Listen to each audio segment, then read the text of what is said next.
તો હેલો મિત્રો, આપશો ને મારા રામ રામ અને જય માતા. આજે મારા બ્રહ્મચર્યનો છે 65મો દિવસ. તો આપણે વર્કઆઉટ કમ્પ્લીટ થઈ ગયો છે, એટલે હવે પૂજા પાઠ કરી લઈએ, પછી આપણે પાછા મળશું.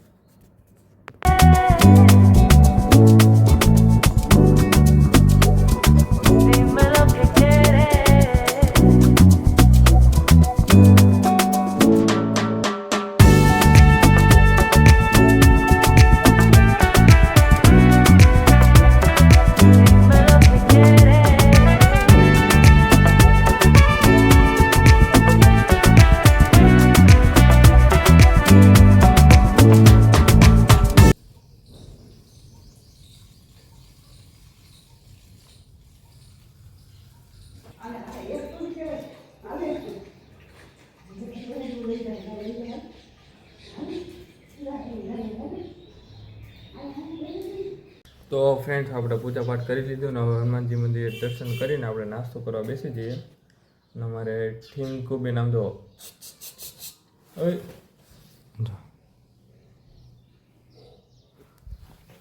તો સારું, ચાલો દર્શન કરતા આવીએ.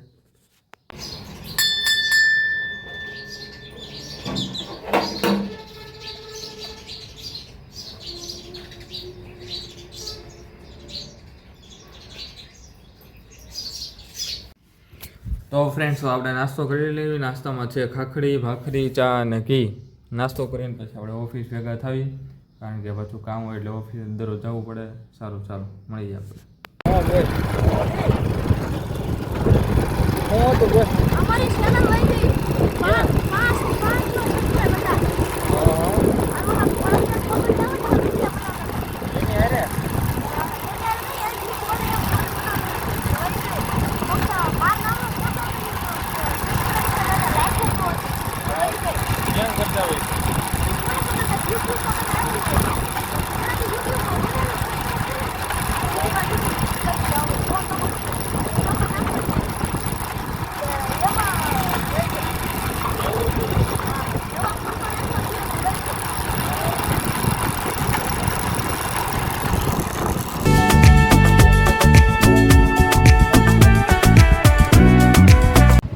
ફ્રેન્ડ્સો, આપણે જમી લઈએ, કારણ કે ઓફિસે જઈએ એવા કામ બધું પતાવીને ઘરે આવ્યા. ત્યાં ઘડીક ઘરે આરામ કરશું. યુટ્યુબમાં મારી વિડીયો કેટલા દિવસથી બાકી મૂકવાના, આજના દિવસમાં મૂકવા પડશે. તો ફ્રેન્ડ્સો, આપણે જમી લઈએ. જમવામાં છે બટેકાનું શાક, રોટલી, શ્રીખંડ અને છાશ. જમી કાઢીને આપણે પાછા મળીએ, કારણ કે આજે થોડુંક કામ છે. કામ તો આમ તો આખી જિંદગી રહેવાનું છે. ચાલો ચાલો જમી કરીને મળ્યા આપણે.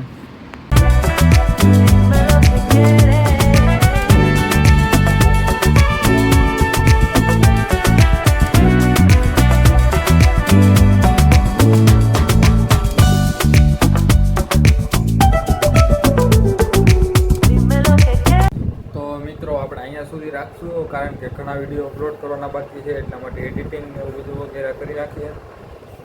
એડિટિંગ અત્યારે ચાલુ જ છે, તો એડિટિંગ કરીને પછી આપણે જોઈએ. અને મિત્રો, 2 મહિના પૂરા થઈ ગયા ક્યારનામાં, અને એક વિડીયો મારા મોટિવેટેડ વિડીયો બનાવવાનો હતો.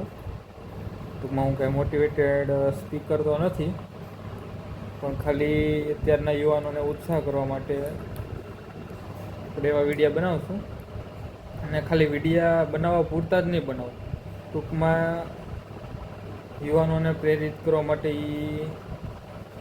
મારી પાસે અત્યારે આખો ટૂંકમાં પ્લેન છે. એ પ્લેન મુતાબિક ચાલવાનું છે. ભવિષ્યમાં ક્યારે પણ કંઈ જરૂર પડશે ને આપણે એ રસ્તા ઉપર હાલવાનું છે. આપણે ટૂંકમાં ઓલું માર્કેટિંગ નહીં કરીએ, ગેમિંગનું ને ટ્રેડિંગનું પણ નહીં કરીએ. અને એક મિત્ર મને કહેતો હતો કે ભાઈ, આપણે સોશિયલ મીડિયામાં ઘણા બધા ઇન્ફ્લુઅન્સ વિડીયો મૂકતા હોય કે ભાઈ આ ગેમિંગમાં અને આમાં કલર ટ્રેડિંગમાં ખૂબ સારું છે. તો એ બધી વાત ખોટી છે. તો એમાં ક્યાંય પડતા નહીં તમે. બાકી તો તમે બધે મજામાં જશો. સારું, ચાલો આપણે એડિટિંગ કરીને કાલે મળીએ. ત્યાં સુધી આપશો ને મારા રામ રામ અને જય માતા. નેક્સ્ટ વિડીયોમાં મળીએ.